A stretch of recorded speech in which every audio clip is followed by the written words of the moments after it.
Eita glória! Que a graça e a paz de nosso Senhor e Salvador Jesus Cristo seja com todos vocês. Sejam bem-vindos a mais uma segunda-feira, porque segunda-feira é dia de semeador. Glória a Deus por isso. Segunda-feira é dia de semeadores. E o que é que faz um semeador? Ele joga sementes, mas não são sementes de laranja ou sementes de abacaxi, de amendoim. Não. Nós, semeadores, jogamos uma semente linda, maravilhosa, mágica, que quando cai o solo fértil, olha, sabe que semente é essa? Palavra de Deus. Essa semente que toda segunda-feira nós insistimos em jogar, na esperança de que ela encontre solo fértil. E a minha oração hoje é que ela encontre aqui vários corações férteis para receber essa palavra de Deus, e que ela dê frutos, que ela germine e dê frutos a 30%, 40%.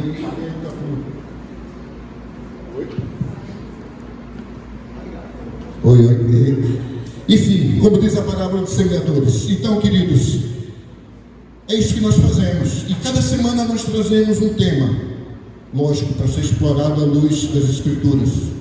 E o tema de hoje é um tema bastante polêmico, não diria polêmico, mas delicado, porque muita gente tem dúvida. E por que muita gente tem dúvida? Porque às vezes a gente não consegue compreender direito as Escrituras. Aí você diz, mas Silvinho, lá em Lucas está escrito assim, ó, capítulo 16, versículo 18: todo homem que repudiar a sua mulher e casar com outra está adulterando, e todo aquele que casar com a que foi repudiada também vai estar adulterando. E aí? Será que todos que casaram pela segunda vez estão pecado? Estão em adultério?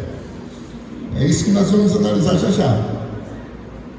Mas é importante que a gente, ao ler um versículo, a gente obviamente veja todo um contexto, não só o contexto do que está escrito, mas também da época, da cultura, enfim. Para falar sobre esse tema, que é bastante delicado, eu tinha que chamar alguém muito especial, né? Tem alguns temas que eu digo, isso não é assunto para pastor, é assunto para bispo. E aí, para falar desse tema, eu chamei, eu só jogo o tema assim para ele. A segunda vez que Dom Fred Bastos veio aos semeadores, a primeira eu falei de um tema bem simplesinho, dízimo. Ele disse, para falar disso eu tenho que chamar um bispo, né? E agora, para falar sobre divórcio e novo casamento, eu convidei de novo nosso querido bispo, Dom Fred Bastos. Recebam com muito carinho.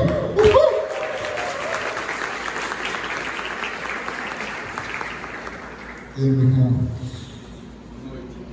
Boa noite. Queridos, olha, como tudo começa com oração, eu gostaria de orar aqui pela vida do bispo. Na verdade, eu estou vendo aqui tantos pastores hoje, bispo. Olha, Henrique, Juninho, Rodrigo ali, rapaz.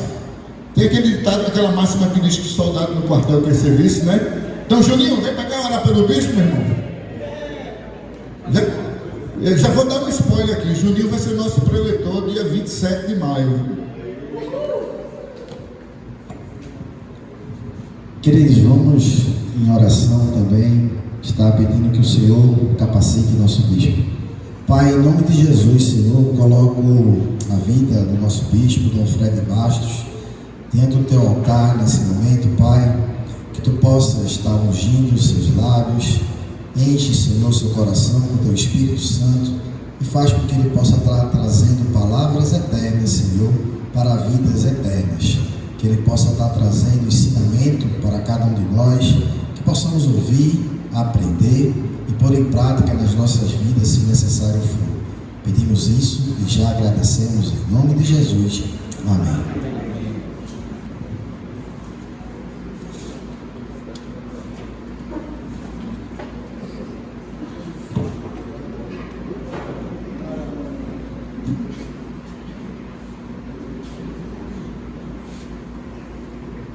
Mais uma vez, boa noite. Agora eu escuto tá melhor, né? Assim com o microfone. Boa noite, queridos. A graça e a paz do Senhor seja com todos. Vamos elevar os nossos corações mais uma vez ao Senhor em oração.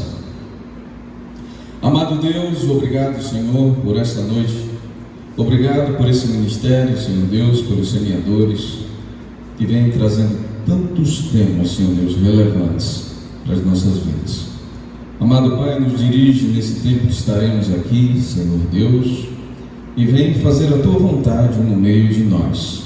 Tudo isso nós te pedimos, já te agradecendo no nome santo de Jesus Cristo, o nosso Senhor. Amém. Bem, meus amados, essa questão de ser polêmico ou não ser polêmico, eu acho que a polêmica está em cada um. Deus fez as coisas simples, a gente complicou todas elas. A grande questão, na verdade, passa por aí. Mas eu quero ler para vocês também um texto que é de Mateus, o Evangelho segundo São Mateus, no capítulo 19,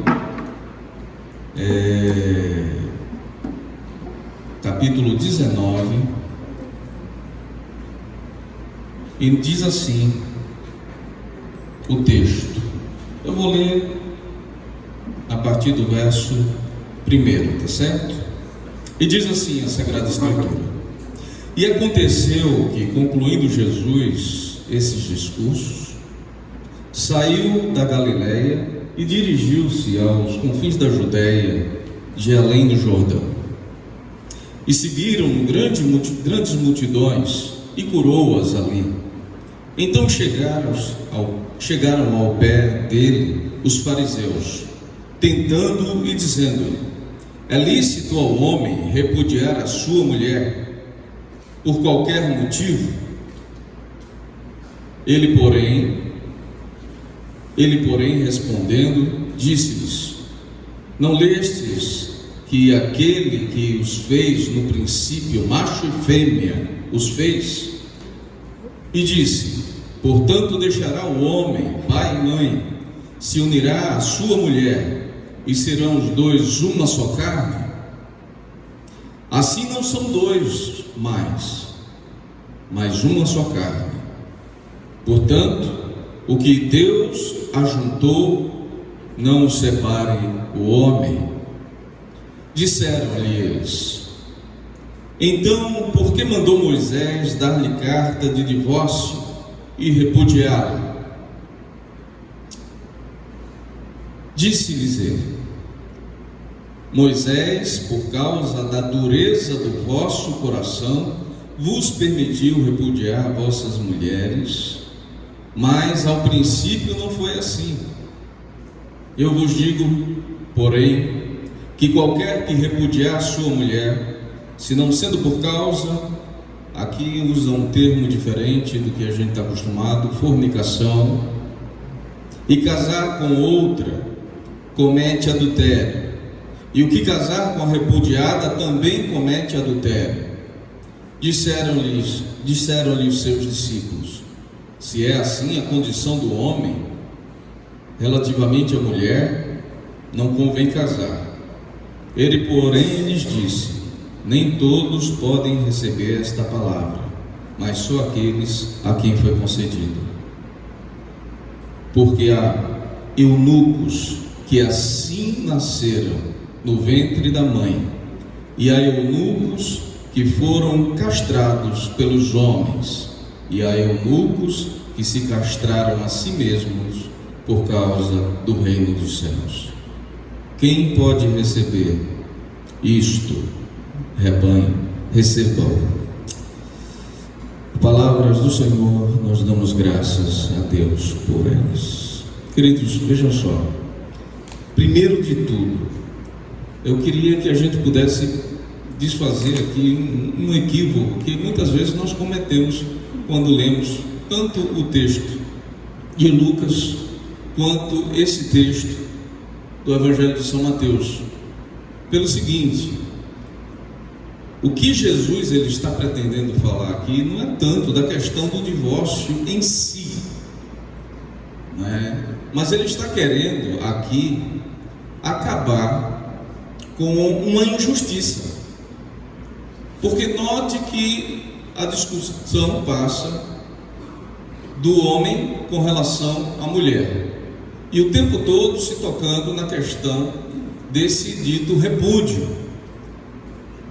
Mas com relação à mulher, e o que Jesus ele está procurando primeiro falar aqui conosco é que tanto o homem quanto a mulher, eles são iguais em dignidade. Entenda, homem e mulher têm papéis diferentes, tanto no matrimônio quanto na sociedade, mas enquanto indivíduos, enquanto seres humanos que são, eles em dignidade, eles estão no mesmo patamar, são iguais em dignidade, embora com estrutura, diferentes, embora com aptidões diferentes, mas a sua dignidade é a mesma. Então não se pode analisar as coisas a partir do que Jesus está fazendo, é quebrando um paradigma. Ele está dizendo aqui: vocês estão olhando as coisas de uma maneira equivocada. Vocês têm que olhar primeiro de uma maneira bem horizontal, certo? É isso que tem que ser feito. Essa questão do repúdio, que a gente tanto fala, que a gente tanto ouve, o que acontece é o seguinte: Moisés, ele disse, como está aqui no texto do Evangelho, dê carta de divórcio. Mas ele disse dê carta de divórcio em algumas circunstâncias. Havia uma exceção, assim como Jesus está colocando também uma exceção com relação ao divórcio. Mas Moisés, quando ele fala lá em Deuteronômio 24, ele usa uma expressão davá, em que traduzido é assim: por agir com indecência, por não ter decoro. Ou seja, uma pessoa que está agindo de uma maneira indecente. Então você pode deixar ir, você pode dar carta de divórcio. E o que é, de repente, agir de maneira indecente? Tem muito a ver com o que Jesus ele vai falar nesse texto que nós lemos, tanto eu quanto Silvino, que ele citou, tanto Lucas quanto Mateus. Nós vemos que o texto de Jesus que ele usa, quando ele dá a exceção para o divórcio, ele usa um termo grego ali que é porneia. E o que é porneia? Porneia é indecência, é imoralidade. Porneia é tudo aquilo que envolve pensamentos promíscuos. É a indecência. E a gente, hoje em dia, inclusive, a gente pode abrir muito o leque da porneia, viu? Porque a gente, eu acho que muitos de nós escutamos aquela máxima que diz assim: o homem nasce bom, a sociedade o corrompe. Não é assim? A gente não escuta isso? Sim ou não? É mentira, a gente nasce ruim mesmo, viu? A gente já nasce pecador. Agora a gente vai se aperfeiçoando no pecado. É o que vai acontecendo. Por quê? Nós temos esse traço caído da maldade em nós. E aí a coisa também evolui, O pecado também vai evoluindo à medida que a gente vai dando a ele espaço nas nossas vidas. Então a gente pode ampliar muito, mas especificamente quando Jesus ele trata e ele dá a exceção e ele usa o termo porneia, ele está falando, por exemplo, em relações sexuais fora do matrimônio, porque era lícito manter relações com quem você era, tanto legalmente quanto na religião, casado. Então, fora disso, era imoralidade, Note que no texto que eu acabei de ler, fala do que Deus fez no princípio. O Senhor, Ele nos fez homem e mulher, macho e fêmea criou. E disse lá atrás o Senhor: não é bom que o homem esteja só. Far-lhe-ei uma ajudadora que lhe seja equivalente, que lhe seja idônea, enfim, várias traduções a gente vai ter aí, mas que seja equivalente, esteja em pé de igualdade, igual em dignidade. Desde lá de trás isso está sendo dito, e é por isso que Jesus diz: no princípio não era assim, não era assim. Então, o homem, aquele homem, ele foi feito, e Deus lhe fez uma ajudadora que fosse idônea, e aí Deus deu os princípios, e ele disse: não é bom que o homem esteja só, não é? Far-lhe uma ajudadora, e fez a ajudadora, e ele disse: portanto deixará o homem seu pai, sua mãe, se unirá à sua mulher, e serão os dois uma só carne. Então existe uma sequência, e Deus no princípio também estabeleceu uma sequência a ser seguida. Primeiro, deixará o homem pai e mãe. Entenda, nesse momento que Deus está falando, deixará o homem pai e mãe, Ele está falando do gênero humano, certo? Então deixará o homem pai e mãe, ele vai se unir à sua esposa, serão os dois uma só carne. Então deixar pai e mãe. O que é deixar pai e mãe? Aí lá vem, e hoje em dia, assim, como chegam uns jovenzinhos lá para falar comigo: não, bispo, porque olha, né, a gente vai demorar muito para casar. Se for esperar ter condição de ter a estrutura que a gente tem na casa do pai e da mãe, o pessoal parece que criou uma fantasia aí na cabeça que eu só caso, né? E tem uns que chegam, parece que chegam com peito de pombo para falar comigo lá, né? Todos, eu só vou tirar ela de casa quando eu tiver condições de dar ela a mesma estrutura que ela tem na casa dela. Isso é bobagem, isso tem que ser construído, né? E tem que ser construído a dois, né? Ou seja, deixar pai e mãe não é simplesmente você ter condição financeira de sair da casa de papai e mamãe. É sobretudo você ter condições emocionais de sair da casa de papai e mamãe. São os laços, aqueles laços, aquele cordão umbilical que faz com que muitos filhos e muitas filhas fiquem tão presos aos pais, ao ponto de que esses pais, eles têm a capacidade de interferir no matrimônio dos filhos.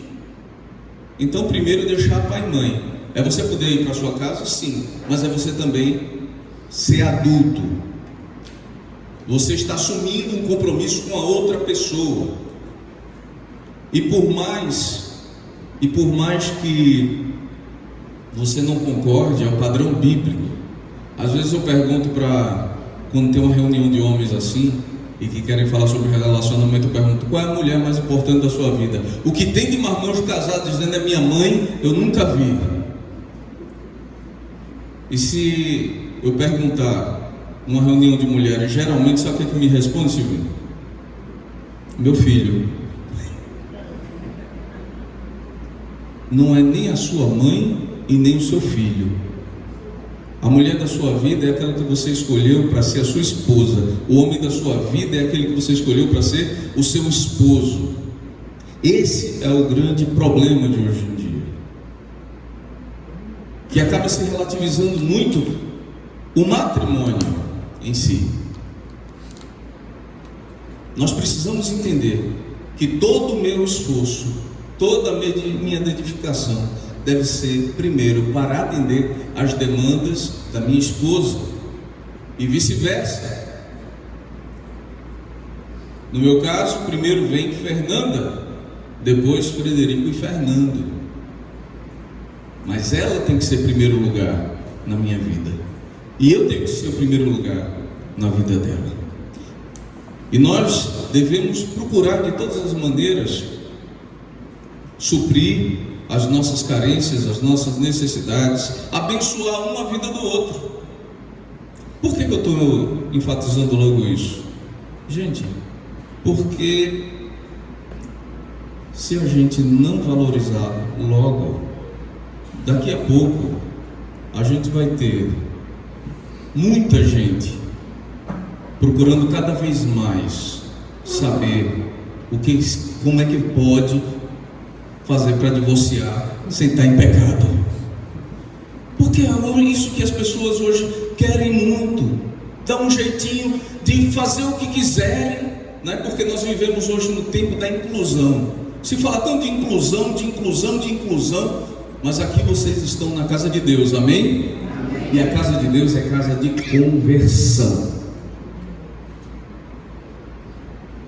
Entendeu? Ou seja, tem que realmente colocar a vida diante de Jesus, deixar Ele transformar, porque conversão, ela passa por uma outra palavra grega, que quer dizer metanoia. E o que é metanoia? Transformação da mente, transformação do seu entendimento, transformação dos seus paradigmas, dos seus referenciais, dos seus pontos de vista. É isso. É eu procurar olhar a vida a partir dos óculos de Jesus, da ótica de Cristo. Que talvez muito embora não me agrade isso, certo? Mas é assim. Eu preciso valorizar o meu matrimônio em primeiro lugar. Agora, eu sei, se alguém de você aconteceu alguma coisa na minha vida, né? E eu acabei passando por um divórcio. Bem, gente, primeiro, entenda. Alguém aqui divorciou já? Quem divorciou já aí? Levanta a mão. Muita gente, né? Você vai concordar comigo numa coisa: ninguém sai ileso nem impune de um casamento desfeito, sim ou não? Quando a gente casa, existem algumas palavras que são referências para o casamento. Bem, eu não vou ficar aqui o tempo todo falando de grego e hebraico, tá bom? Senão vai ficar muito chato. Mas é mais ou menos assim. No hebraico, você, quando falar de casamento, você vai entender a junção de duas pessoas. Mas só que existem termos que você pode trazer assim, como a junção de qualquer coisa. Sabe quando você passa cola numa folha de papel e gruda outra folha de papel e espera secar? Dependendo do contexto que aquilo está aplicado, isso é casar. Vocês estão entendendo o que eu estou falando? Pronto. Agora só imagine. Eu acho que aqui, quando eu era criança, vocês já fizeram isso um bocado, porque eu já fiz. Tentar separar duas folhas coladas. Não já fizeram? Como é que sai? Como? Exatamente, olha. Cada um sai com um pedaço do outro, né? Lógico, sempre sai uma mais danificada que a outra, mas as duas saem danificadas. Não é verdade? É justamente isso que acontece. E na filosofia do mundo hoje em dia, primeiro, deixará o homem pai e mãe, não é isso que a Bíblia diz? Se unirá a sua esposa e serão os dois uma só carne. Aí o que é que tem acontecido? O pessoal quer começar pelo final, ser uma só carne, né? Lembra que eu falei da questão da porneia, que é a imoralidade sexual. O que seria correto? A realização sexual dentro do matrimônio. Então deixa eu dizer assim, começou pelo final, está errado, é imoral, de acordo com a Bíblia, é indigno. Ou seja, eu sou solteiro, mas eu estou tendo, desculpa gente, mas assim, eu vou falar a verdade porque a Bíblia é a verdade. E aí eu não posso aqui, de repente, já é uma reunião menor, particular, para a gente poder tocar em certo... Bom, posso ou não posso? Posso. Então, filho, vou ser bem claro, tá certo? Transou, não está casado, está pecando, por meia da história. Sou solteiro, não tenho compromisso com ninguém, idem. Eu me separei, não casei de novo, mas eu estou num relacionamento, porque hoje em dia é assim, relacionamento, não dá nome aos dois, também. Enviuvei e estou também em outro. Também. Por quê? Porque você está se ligando carnalmente a uma pessoa que deveria ser o último passo da história. A folha do papel. Nós vivemos um tempo de pessoas extremamente frágeis emocionalmente, uma sociedade beirando a histeria. Ou vocês não veem isso? Só sou eu que estou vendo esse negócio. Vê ou não vê? E aí a gente aprendeu o seguinte, que namorar é transar. Tanto que tem gente que diz, não, eu vou sair hoje para namorar, né? E aí o namoro acaba. Olha a folha de papel, colou, soltou. Aí você aprende no mundo que para curar um amor, né? Uma ferida de amor, o que é que tem que fazer? Arrumar outro amor, né? Para servir de tampão, né? De curativo em cima de ferida infeccionada. Aí o que é que acontece? Você arruma outro amor, colou, não deu certo, acabou, e vai. Daqui a pouco voa, de tanto fazer assim, e a vida fica em frangalhos, porque você está, não pense você que não está havendo ali uma ligação mais íntima e profunda do que simplesmente conjunção carnal. Não está. Não existe uma maneira mais profunda de entrega de um ser humano do que a relação sexual. O seu corpo é o quê? Com convicção. Quando um marido e uma mulher, eles se unem no ato conjugal, aquilo é como uma expressão de adoração a Deus. Deus, ele se faz presente e é do agrado do Senhor aquilo. O apóstolo Paulo diz, todo pecado que cometemos é fora do corpo, mas o pecado sexual, então, ele atenta para dentro do nosso corpo. Toda relação que não está dentro daquilo que o Senhor estabeleceu, então, é uma profanação do templo do Espírito Santo. Entendeu? Daí o Senhor leva tão a sério e ele focar nessa questão da porneia. Porneia não é somente tive relação sexual com outra pessoa. Quer ver uma coisa? Você é solteiro, mas você ou namora ou não namora, não sei, mas usa pornografia, acessa sites pornográficos. Você está achando que aquilo não tem peso espiritual na sua vida? Que aquilo não está aprisionando você? Que você tem perdido muito tempo que é importante, você poderia estar adorando a Deus por causa disso? Que isso não é adultério? Aqueles que são casados e de repente fazem uso disso. Então essa história é muito ampla. É muito ampla. Não é somente Jesus liberou o divórcio por causa do ato sexual fora do casamento. É mais amplo. Tem a ver com aquilo que Moisés falou em Deuteronômio. É a imoralidade.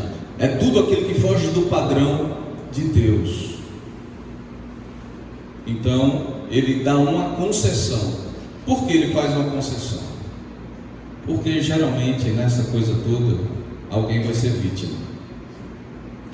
A busca que o Senhor quer que façamos é sempre perdão e reconciliação. E valendo para os dois lados, viu? Perdão e reconciliação. Deus, ele quer isso.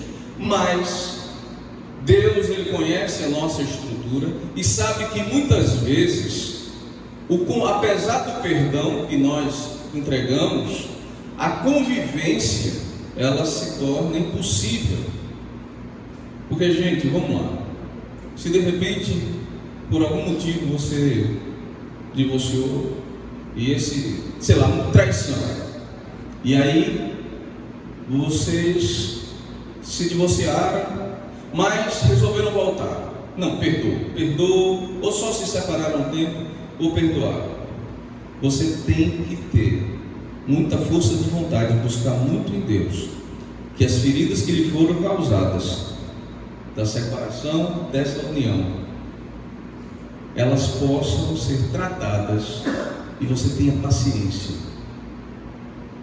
porque para que no primeiro momento você não use toda a sua revolta para jogar na cara do outro todo o mal que ele lhe fez. Tem que ter muita força de vontade, muita maturidade para fazer isso, porque geralmente o que acontece, no primeiro deslize, aí se joga tudo sobre o outro de novo. Deixa eu dizer uma coisa para você.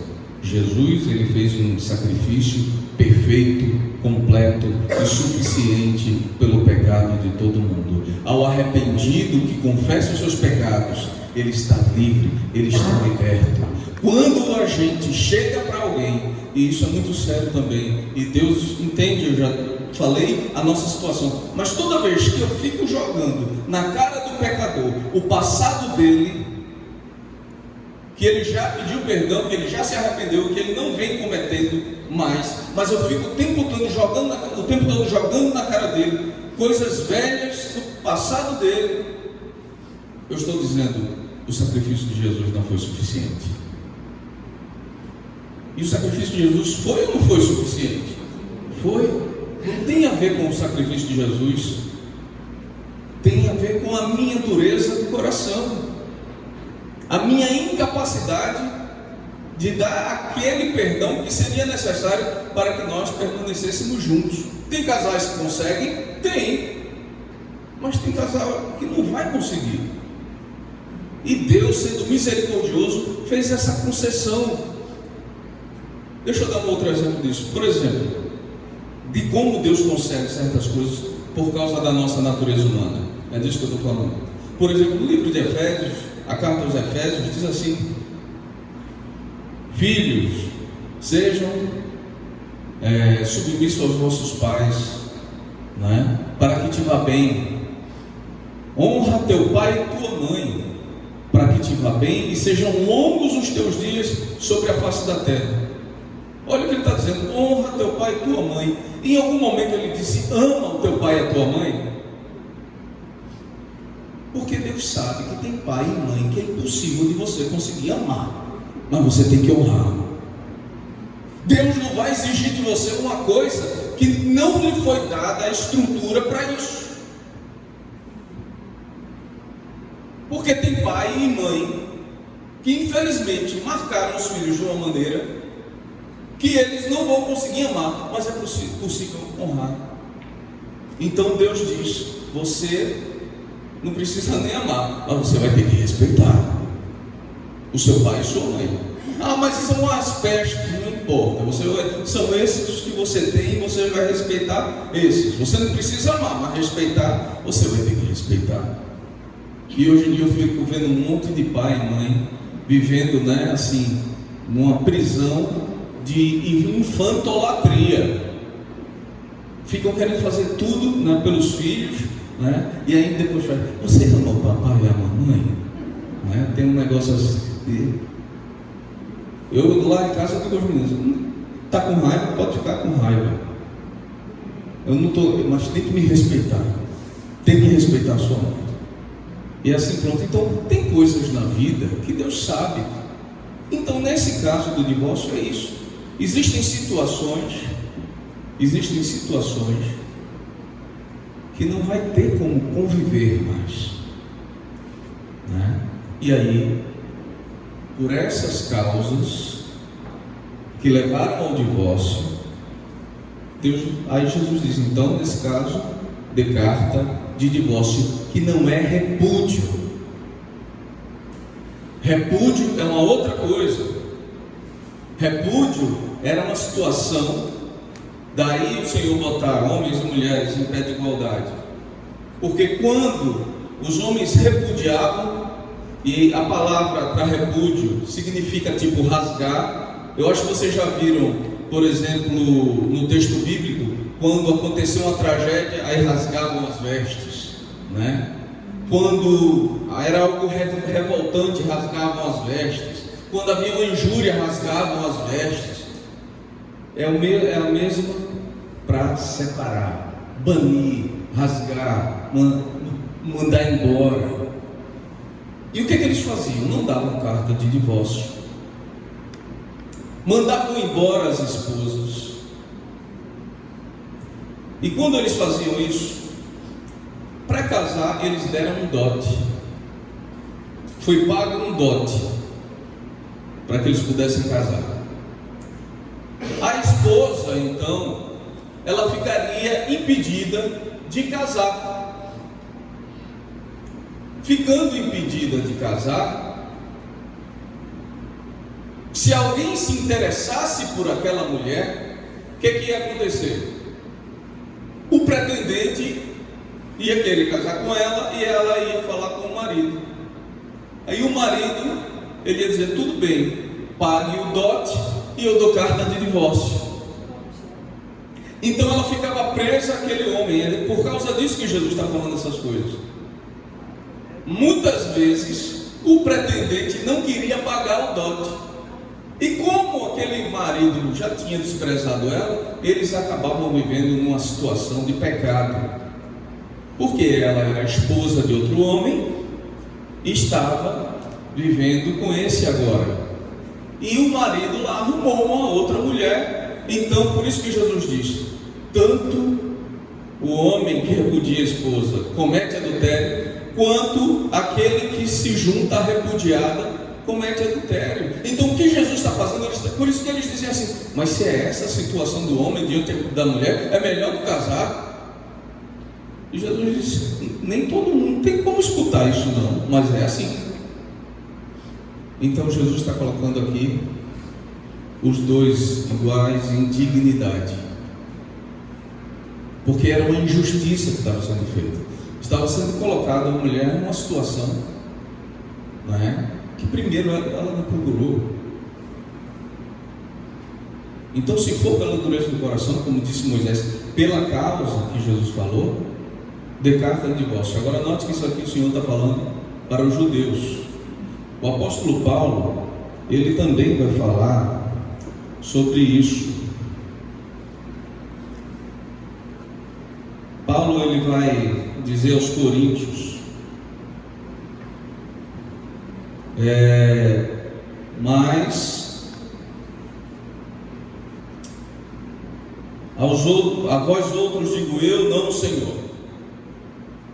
Se algum irmão tem mulher descrente e ela consente em habitar com ele e não deixa, e se alguma mulher tem marido descrente e ele consente em habitar com ela e não o deixa, porque o marido descrente é santificado pela mulher, e a mulher descrente é santificada pelo marido.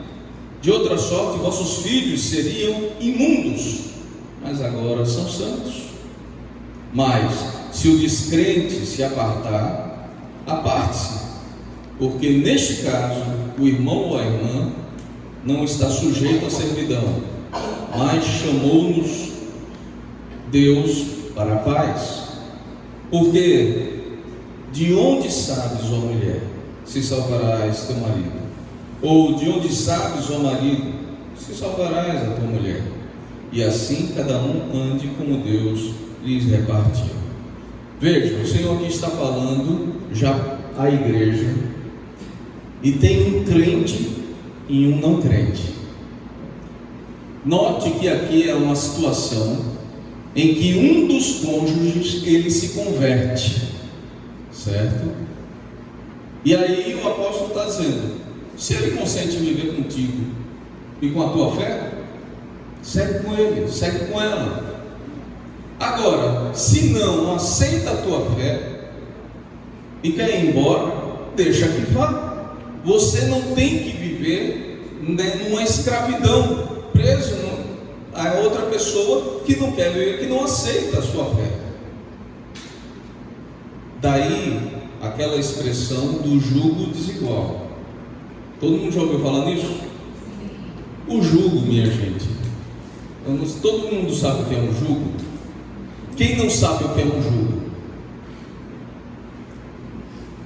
Aqui na nossa região, eu acho que vocês já viram arado de tração animal ou carro de boi, por exemplo. Aquela peça de madeira que coloca no pescoço do animal, aquilo é o jugo. Você coloca geralmente em 2 animais para puxar ou o carro ou o arado. E quando faz isso, você geralmente coloca um animal que já está acostumado ao trabalho. Quando você vai inserir um novo, você nunca bota dois que não sabem fazer o trabalho, que não foram treinados. Por quê? Porque o experiente ele vai dando a cadência. Daí Jesus dizer: tomar sobre vós o meu jugo que é suave e o meu fardo que é leve, né? Porque ele dá a cadência da história. Mas para nós é complicado, porque quando a gente está levando o jugo de Cristo, é Ele quem vai ensinando a gente na caminhada. Mas imagine só você, uma pessoa que entregou a sua vida a Jesus. São poucos os casos que eu vi realmente dar certo. Mas você é uma pessoa que entregou a sua vida a Jesus ainda enquanto solteiro. Aí de repente você se apaixona e resolve que vai casar com alguém que não crê no Senhor e que tem conceitos éticos e morais e quer fazer dos seus relativos. Muito dificilmente esse relacionamento vai dar certo, porque você vai andar num ritmo e ele no outro, você vai querer andar numa direção e ele na outra. Daí ele falar: não vos ponhais em jugo desigual. Vai acabar havendo um divórcio nessa história. Então, pelo abandono dos compromissos matrimoniais, o cristão é a outra questão. Então, o cristão ele não precisa ficar preso a um casamento onde só há ofensa, humilhação, às vezes violência. Não. Aonde você é pisado, é humilhado. Não. Isso é um abuso. Isso é a quebra dos compromissos matrimoniais. Quando nós casamos, nós prometemos ser fiéis na alegria, na tristeza, na riqueza e na pobreza, na saúde e na doença, e esquecendo todas as outras pessoas, permanecer fiel enquanto ambos vivermos. Essas são as promessas do matrimônio. Então, se uma das partes ordinariamente quebra esses compromissos, existe aí, não é, a possibilidade de haver o divórcio. Mas lembre-se, o divórcio ele é uma concessão, ele é uma exceção. Volto a dizer, Deus ele quer que nós possamos sempre exercitar perdão e reconciliação, mas entendendo que às vezes isso é impossível, Ele dá oportunidade às pessoas de terem uma nova chance para refazerem suas vidas, dessa vez em paz, mais maduras, fazendo escolhas certas. Por quê? Meu amado, minha amada, entenda: casamento é escolha. Ninguém empurra ninguém para isso, não. Tenho certeza que ninguém botou uma arma na sua cabeça e empurrou para um altar ou para um cartório. É escolha. E outra coisa, é muito difícil você passar, só se for que hoje em dia tem isso, né? Namoro de internet, se apaixona, fica louco, apaixonado, quando vê a primeira vez já está casando. Isso é loucura. Mas num processo normal, você tem um namoro, um noivado, um tempo de avaliação. Desde pequenininho, aqui que eu escutava Dom Paulo pregando e dizendo assim: no namoro, olho aberto. Depois que casa, olhinho apertado, igual o japonês, assim. Porque a gente tem que ver antes, né? Tem que ver quem é a pessoa antes. E se você namorou e analisou direitinho, ninguém se esconde muito tempo. Você sempre verá as evidências. E sobretudo, e agora eu quero falar para o público feminino. Príncipe, tem uma turminha novinha ali atrás. Abram o olho, muito. Porque eu já escutei isso tanto. Nada, quando casar ele se ajeita. Olhe, eu vou dizer a vocês uma coisa: não tem mulher no mundo que conserte homem torto. Só Jesus, o carpinteiro de Nazaré, conserta. E se o cara torto quiser. Mas vale para os meninos também, viu? A mesma coisa. Só que os meninos não tem tanta essa coisa de botar na cabeça: quando casar. Não tem. Mas a mulher idealiza muito, né? Fantasia muito. Então, pé no chão, olho aberto e analise bem. Tá vendo que não dá certo? Acaba logo esse negócio. Não deixa nem demorar. Porque é melhor acabar um namoro do que um casamento. Amém? Amém. O Senhor, Ele sempre nos dará oportunidade. A graça do Senhor, muito embora nós não preguemos uma graça frouxa, mas é ilimitada. Se há arrependimento, se há um desejo sincero de refazer a vida, de abençoar a vida do outro, porque, presta atenção, mais uma coisa com relação ao matrimônio. Matrimônio é serviço ao outro. Eu entro numa relação para abençoar o outro. É assim no cristianismo. Por isso não pode se entrar em julgo desigual. Então eu vou servir ao outro. Entenda isso. Não cabe essa história: eu casei para ser feliz. Não. Você casou para fazer alguém feliz. Deveria ser essa a sua ideia. É por isso que cristão tem que casar com cristão. Porque senão vai um casar querendo fazer o outro feliz e o outro querendo ser feliz. Alguém vai sair no prejuízo nessa história toda. Mas que Deus abençoe nossos matrimônios, nossas famílias. Ele possa estar blindando a sua igreja contra todo o mal desse século. Em nome de Jesus. Amém?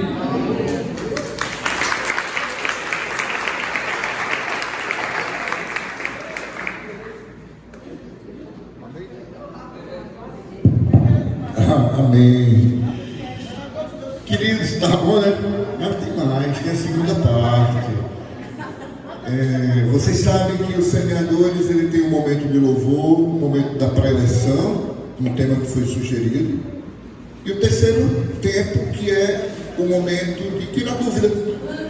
É algo que nós não podemos fazer num culto. Imagina só, dizer: Dom Paulo, não entendi não, repete aí. Não dá, na dinâmica de um culto não permite que a gente esteja interrompendo.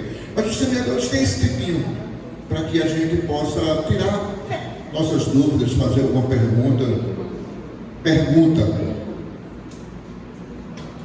Cuidado, não dê olho. Tem gente que quando pega o microfone para fazer uma pergunta, conta a história da vida. Não tem tempo para isso. Dá pergunta. Aí pode ser que não termine a pergunta, eu já esqueci o começo, né? É verdade.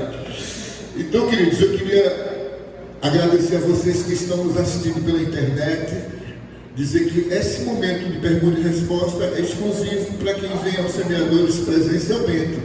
Se você quer participar desse debate, na próxima semana, venha aos semeadores presencial, você também será abençoado com esse debate. Amém? Obrigado por terem nos assistido, fiquem com Deus.